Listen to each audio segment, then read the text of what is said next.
Hello, this is Patrick with New Jersey's Outdoor Adventures YouTube channel. Today, I'm going to show you how to replace an absorption style refrigerator. I have the Dometic RM2351. That's a gas and electric style refrigerator, propane gas or electricity, with this Novakool R3800 compressor driven refrigerator, which will be a little bit more efficient, but it runs on 12 volt or electricity. Now, the reason why I'm doing this is because the amount of heat that the absorption style refrigerator throws off into the coach. Now, it has a ventilation system on the other side and one on the roof, but it does give off a lot of heat inside the coach.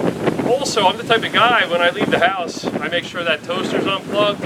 If I leave a room, I blow a candle out. Well, I have a propane flame burning behind this refrigerator continuously when it's on, and I just don't like the idea of that.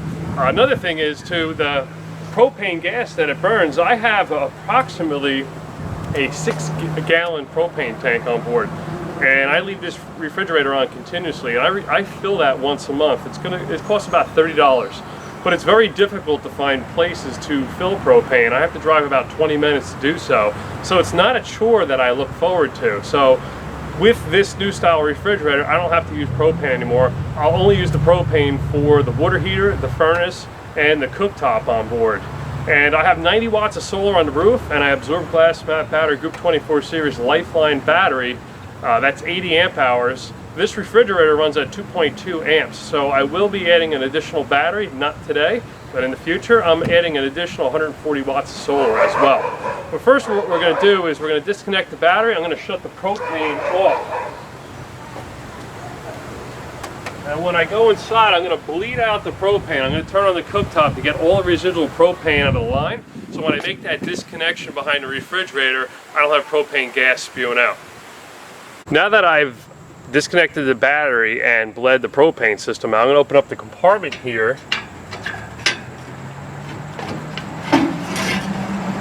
And it gives us access to the 12 volt power supply. I'm going to keep in mind the green goes to the red, the positive, and the white goes to the black, the negative.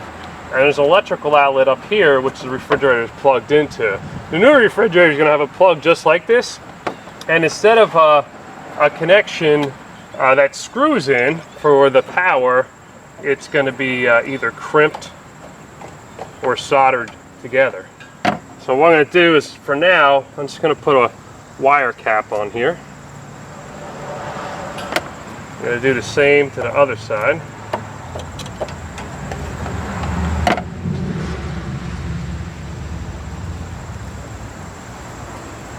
And then I just have to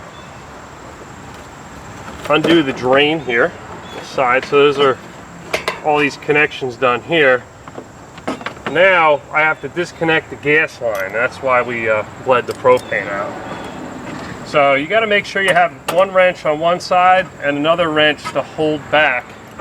Otherwise you'll twist the line up.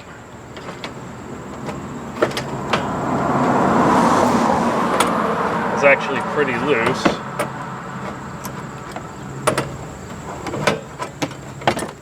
And what I'm going to utilize this for in the future is I'm going to put an outside grill connection. But for now, I'm going to put a cap on the end. Now that we have the cap, you can see the style cap we're using here. Just going to put this in. And it goes right up against the flare here. You can see that's your connection, and this just clamps it together. And we're pretty much going to do the same exact thing. We're going to hold back with one, tighten with the other. Just have to adjust this side. It's different than what we just recently adjusted. And before you leave the propane on for a long period of time, you do want to check your connection, make sure it's not leaking. You could use a gas leak detector solvent that you put on it, but that seems tight enough. Let's head on inside, and now we're going to pull the refrigerator out. Now, because I use my Airstream every day, I'm going to have to empty the contents of the refrigerator out.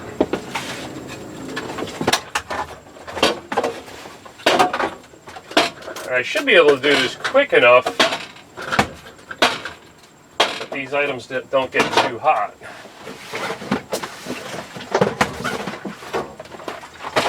Okay. Now looking at the front of the refrigerator, there's some caps here that were removable, and there's a screw behind there. So I'm going to take a screwdriver and pry these little rubber caps off. There's two there, and there's two on this side. And I can already tell the ones in the back are going to be a little bit challenging to get to. But they're on an angle. Whoever put it in made it work for them. The reason why I picked the R3800 because I measured the physical hole of this refrigerator, and that was the closest match. And there's going to be a little bit of gap. I'm going to fill it in with some wood later. So these Phillips head screws are just screwed right into the face frame. And this one, I got to take this tray out. Let's see if we can reach in. Nope, it still won't work. So I'll grab a longer screwdriver. Get that in. These are in there pretty tight. This is oak.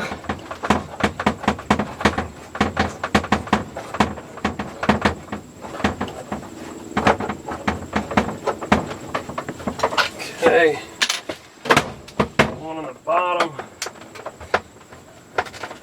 Oh boy, that one's in really tight.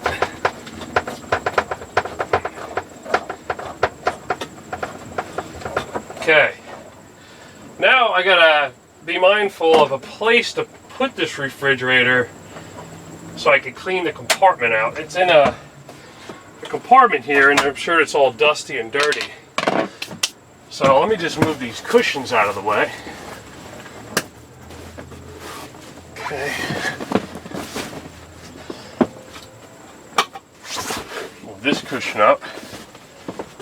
Grab a blanket so I don't mar the edge of the wood here. I have no idea how heavy this is. I'm hoping that the new one's a little bit lighter. Okay, there's a little bit of gasket here, I guess, so the wind doesn't come through.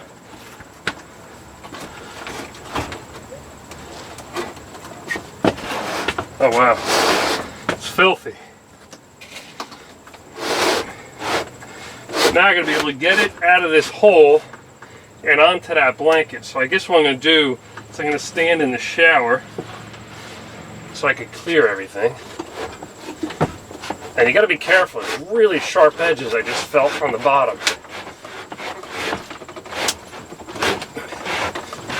Alright, she's coming. Oh boy, this thing's heavy.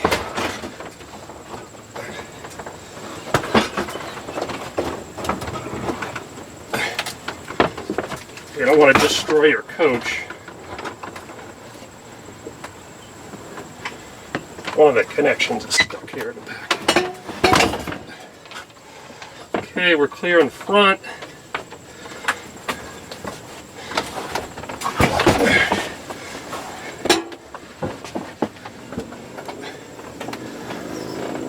There we go.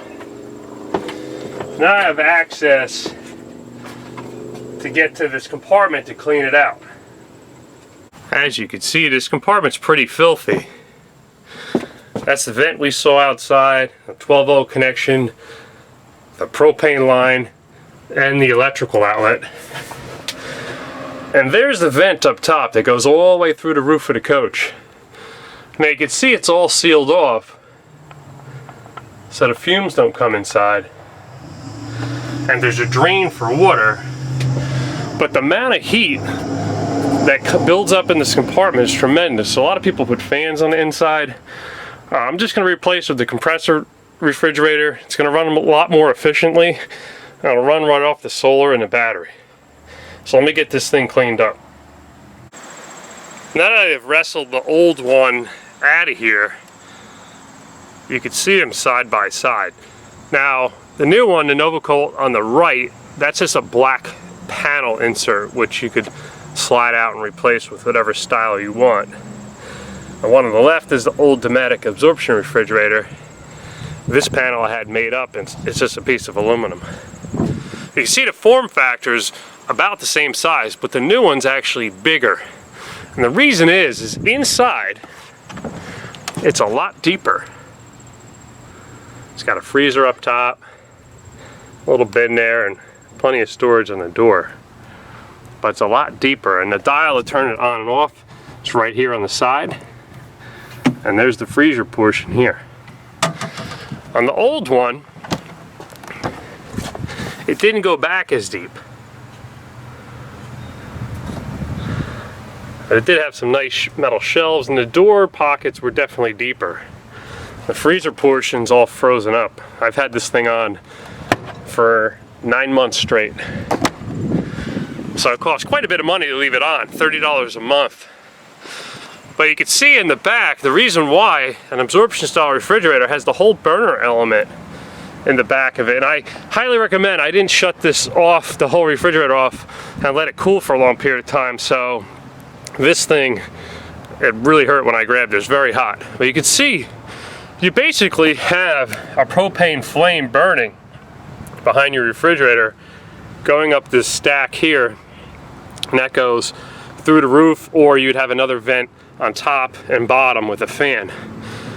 So I just feel a lot safer not having the propane on 24/7 with the flame. In the back of this refrigerator, the reason why I chose this model, not only because it fits, but it has one compressor. Therefore, it only used 2.2 amps versus the dual compressor, which was a little bit bigger, is 4.4 amps. And this is on 12 volt DC. But you can see the electrical cord here in the back and the 12 volt connections here. That's how simple it is. And all these parts are replaceable. You could buy them on Novakool's. You could download the parts book on Novakool's website, and then you could buy the parts from one of their resellers. You can see here the information for the refrigerator.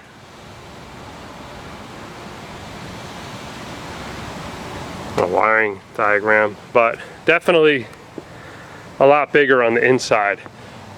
This thing's heavy. The new one's a lot lighter. So now what I'm going to do is I'm going to wrestle that inside the door here and get it down the aisle and put it in the new spot. Getting the new refrigerator in was a lot easier than the old one that we took out. Now that it's inside, I did my final measurements on the cabinet, and I was able to determine about 1.5 inches. The width is perfect, but the 1.5 inches in height is the difference. So instead of having a trim piece up top here that you're going to see the difference in the color of the stain, I made this little thing out of oak, which will match the cabinet pretty closely. I stained the front. I didn't need to stain the other sides.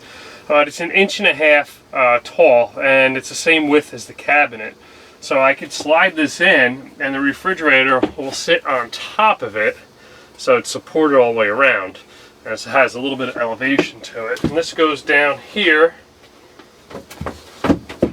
towards the floor. And then I could screw that right in place. I already pre-drilled all the holes just to speed up the process here.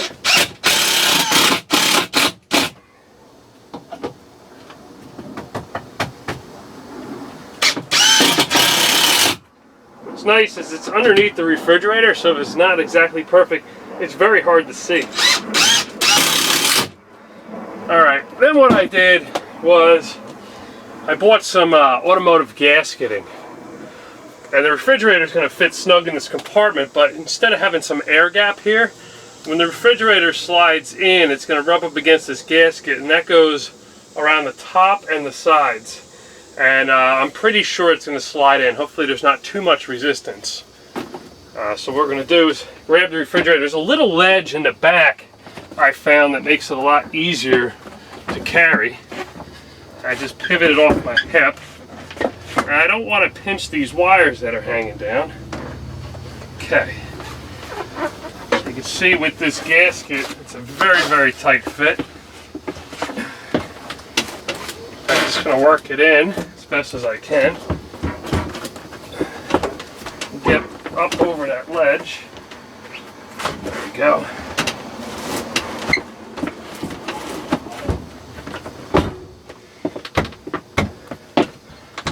Perfect. Now that's in. The cabinet's a little bit out of square, But I think once I screw the refrigerator in, it's going to be fine. What I'm going to do is I'm going to use the old screws, and I'm going to pre-drill the holes. Okay. Oh, and I already changed the swing of the door. The door, when it comes standard, it swings this way, and it just really wasn't conducive for the floor plan. So I just reversed the hardware. It is reversible, so I could swing it this way so it's easier to get this stuff. So I'm just going to make sure I'm all the way in. I'm going to drill out these holes. Pretty close to where the other holes were. Okay, so that side I'm going to have to do after this side's done. Grab the screws that we used before.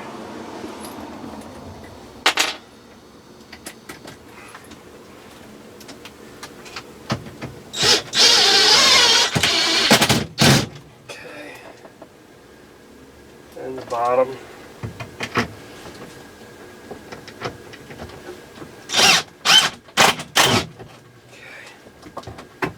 And I gotta take this here, just snug this one up.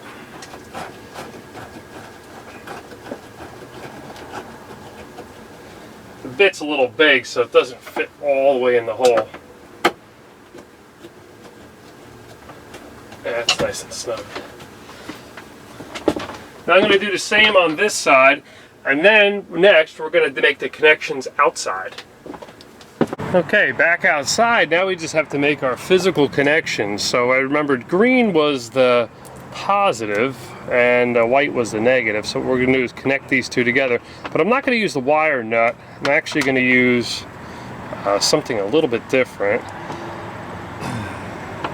This is going to slide into here. And there's a solder connection on the inside. And what you do is just slide this end in. Just like that, and kind of smush them in together, and they mend together. Then what you do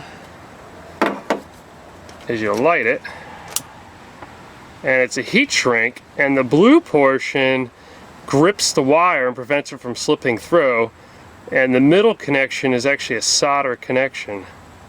So what it's doing, it's soldering the wires together. So I could see it oozed all the way through.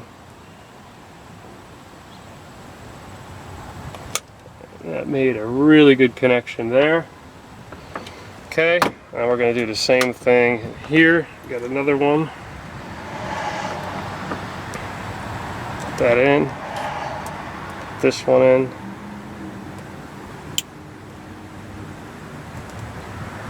Okay, mend them together.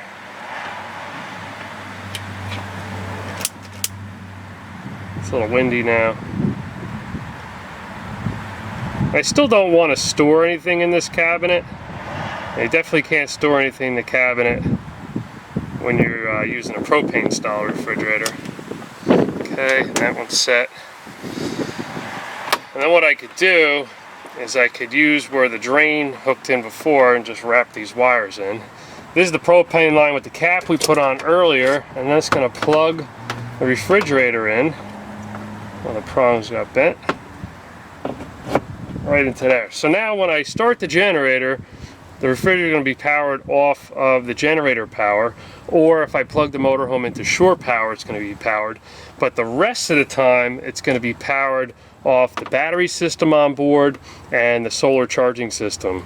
But it's such a simple design back here, and you can see the little cleats that I made to raise the refrigerator off the ground to fill that gap a little bit better, but it's fully supported on both sides of the frame, all the way to the edge of the frame. So now when I'm driving on the highway, there's going to be very little movement on the refrigerator, which you don't want. Let's go back in and we're just going to trim it out real quick, and that's turn it on for the first time. Okay, now that we're back inside, I could open it up. Got a little light inside of it, so we know we have 12 volt because I just reconnected the battery, and then I could spin the little dial. And I'm going to put it all the way to the max and see how quick it cools. I hear the compressor just kick on, and the freezer is probably going to get cold the fastest. Now, that I have all 4 screws in the front. I can put my little plastic caps in place. And it's got a latch here and a travel latch, so it's very important to put both on. That way your refrigerator doesn't open in transport. And that's it. I hope you enjoyed this video. This is Patrick with New Jersey's Outdoor Adventures YouTube channel. Please like this video, comment, share, subscribe. I'd love it. I'll see you soon. The cost for the install was free because I did it myself. The little cap cost me $2.24, and the refrigerator shipped from a distributor down in Florida was about $1,500. And the additional battery that I'm going to put in with the parallel cables, that's going to cost me about $450. And the additional solar panels on the roof are going to cost me about $700. So it is quite a bit of investment, but I did want to get another battery and I did want additional panels. This was just replacing out a refrigerator, not original to the coach. The refrigerator was 10 years old, and I was worried that it was going to break right before I was going to go on a trip, and I was always worried about a fire. I'll see you soon.